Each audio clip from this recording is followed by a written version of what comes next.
सांगोला तालुक्यातील जवळा हद्दीत बेकायदेशीर वाळू वाहतुकीविरोधात सांगोला पोलिसांनी कारवाई करत टाटा 460 टेम्पोसह अंदाजे 1 ब्रास वाळू असा एकूण 2,07,000 रुपयांचा मुद्देमाल जप्त केला.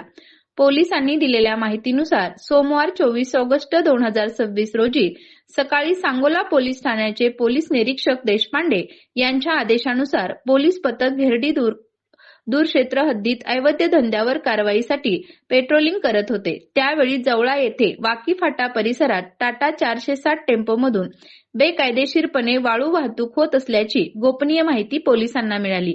या माहितीच्या आधारे पोलिसांनी गावडेवाडी नंबर 2 जवळ वाहनांची तपासणी केली असता MS26H8507 क्रमांकाच्या टाटा 460 टेम्पोसह अंदाजे 1 ब्रास वाळू आढळून आली. वाहन चालक सुशील कुमार गंगाराम गावडे, वय वर्ष 40, राहणार गावडेवाडी नंबर 2 जवळा, तालुका सांगोला यांच्याकडे वाळू वाहतुकीचा परवाना किंवा रॉयल्टीची कागदपत्रे नसल्याचे पोलिसांनी सांगितले. या कारवाईत अंदाजे 2 लाख रुपये किमतीचा टाटा 460 टेम्पो आणि 7,000 रुपये किमतीची वाळू असा एकूण 2,07,000 रुपयांचा मुद्देमाल पोलिसांनी ताब्यात घेतला आहे.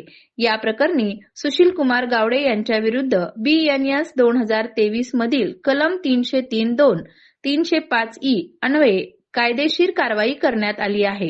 ही कारवाई सांगोला पोलीस ठाण्याच्या पथकाने केली असून अवैध वाळू वाहतुकीविरोधात पोलिसांनी केलेल्या कारवाईमुळे परिसरात खळबळ उडाली आहे.